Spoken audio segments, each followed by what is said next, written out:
Ini adalah sepeda buatan Cina. Dan ini adalah anak laki-laki yang berumur 13 tahun. Dia menggunakan pengetahuannya dan sepeda menolong desanya. Di sini adalah Malawi, negeri yang tandus dan terbelakang. Penduduk di sini tiap hari mengandalkan makan. Tahun 2001, mereka masih mengandalkan orang untuk bertani, mengandalkan langit untuk irigasi. Hasil panen hanya bisa dikumpulkan tiap musim sekali.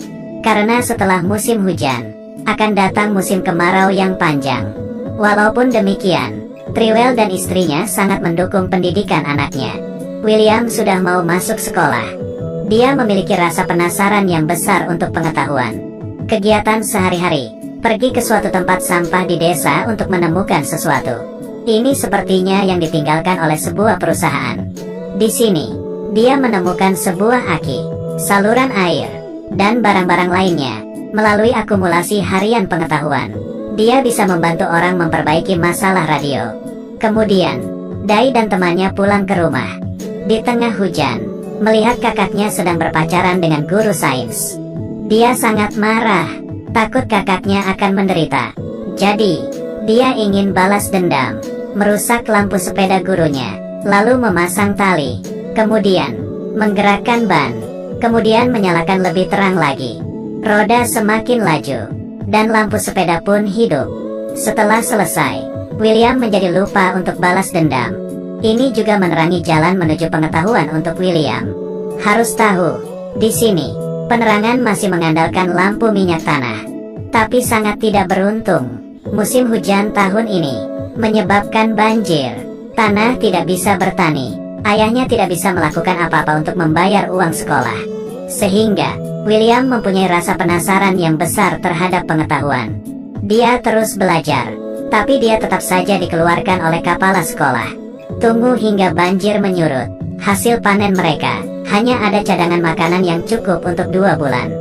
Dan hasil panen selanjutnya, masih ada setahun lagi. Kemudian, ini adalah awal musim yang paling sulit. Tanah meretak, bahkan dalam kerja keras, juga ditakdirkan untuk tidak panen. Di dalam desa ada sumur. Tapi, karena posisi yang tidak biasa, membuat irigasi buatan menjadi tidak mungkin. Atau mengandalkan yang lain. Membuat semua orang kehilangan kemampuan untuk berpikir. Dan kemampuan untuk demokrasi. Tapi William tidak sama. Dia bisa berpikir. Dan mengetahui sains. Kalau ada listrik, dia bisa mengubah semuanya. Dia teringat dengan lampu sepeda si guru. Kemudian pergi menemui guru tersebut, dan menganggap dirinya sebagai saudara ipar. Menyuruh guru membawanya ke perpustakaan. Di sini, William melihat buku yang bisa membantunya dalam hal sains. Terlarut dalam pengetahuan di dalam buku. Persediaan makanan di rumah semakin lama semakin sedikit. Mereka membuka loteng rumah, dan menggantinya dengan jerami. Lalu menggunakan seng itu menukarnya dengan makanan. Agar pemerintah mengalokasikan bantuan makanan. Ayah pergi mengikuti pawai. Baru saja ayahnya pergi, bantuan pemerintah pun tiba. Ibu menyuruh William untuk pergi membeli makanan. Tapi, bantuan makanan tidak memenuhi kebutuhan penduduk. William hanya membeli setengah karung. Semua orang sedang merebut makanan. Bahkan rumah William juga dirampok, hingga makanan di rumah mereka habis dicuri. Ibu dan kakak hampir sana terkena bahaya. Ayah yang melihat suasana kacau itu, kembali ke desa. Setelah ayah dan anaknya tiba di rumah, rumahnya hanya tersisa makanan yang dibawa setengah karung oleh William. Selanjutnya, mereka hanya bisa makan sekali sehari.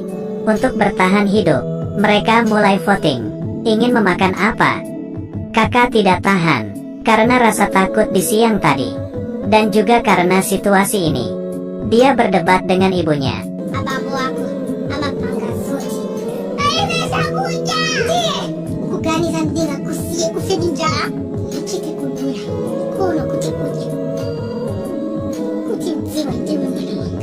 Dia pun memeluk ibunya dan menangis. Ini berdampak besar terhadap hatinya William. Dia harus mencari cara untuk menyelesaikan masalah listrik. Kemudian, dia menemui kakaknya, ingin menyuruh kakaknya membantu meminjam mesin pembangkit listrik dari gurunya. Keesokannya, kakak menghilang. Dia meninggalkan surat, dan juga mesin pembangkit listrik. Kakak dan guru tersebut kabur. Sebelumnya sang guru sering mengusulkan untuk kabur bersama dengan kakaknya. Tapi sang kakak selalu menolak. Tapi kali ini dia pergi. Bukan karena dia menyerah dengan keluarganya, tapi untuk mengurangi beban mereka. Generator adalah hadiah terakhir. William mengetahui dari buku. Banyak negara berkembang mengandalkan angin untuk membangkitkan listrik. Dan di tempat mereka, angin hal yang mudah dicari. Bahkan ada pepatah, Tuhan itu seperti angin. Dia mengumpulkan orang untuk membuat kincir dan menghubungkannya ke generator. Sebuah kincir angin kecil sudah dipasang, membuka pintu agar angin masuk dan memutarkan kincir. Lalu radio pun bersuara. Berhasil. Selanjutnya, dia ingin membuat kincir yang lebih besar, tapi perlu alat yang lebih besar. Dan yang paling cocok untuk membuat mesin besar adalah sepedanya. Melewati rantai sepeda, menggerakkan gigi sepeda, dan mempercepat gerakan. Dia membawa hasil penemuannya ke sang ayah. Ayahnya tidak berhenti mencangkul. Dia tahu ini sia-sia, tapi selain cara ini mencari harapan, dia benar-benar tidak tahu ada cara lain apa lagi. William memperlihatkan kincir pembangkit listriknya. Ayah sangat penasaran dan juga senang. Kemudian William berkata, ingin membuat kincir yang besar, menggerakkan pompa air untuk mengalirkan air ke lahan pertanian. Tapi membutuhkan sepeda ayahnya. Ayahnya merasa dia bercanda. Di dalam desa, tiap hari selalu ada makam, dan anaknya ingin membuat mainan. Juga masih ingin merusak barang paling mahal di rumah. Sepengetahuan dirinya, ini pastilah sebuah mainan. William berkata ke ayahnya, dia sudah sekolah, dan dia tahu hal yang ayahnya tidak tahu. Ayah sangat marah dan menolaknya. Penolakannya ini menyatakan putus asa. Dalam warisan nenek moyang dari generasi ke generasi, mereka sama sekali tidak percaya dengan kekuatan Tuhan. Juga bisa dibilang, ayahnya William dari awal sudah tidak berani bermimpi. Tidak ada sepeda, kincir besar tidak bisa dibuat. Tapi di percakapan antara ibu dan ayah, pikiran ayah akhirnya berubah melihat kejadian sekarang. Dan masih ada banyak masalah lainnya. Meski sepeda adalah barang paling mahal di dalam keluarganya, tapi juga karena sepeda ini, ayah pergi menemui William dan memberitahunya, di dunia ini, ada beberapa hal adalah mimpi. Ada beberapa hanya omong kosong. William berkata,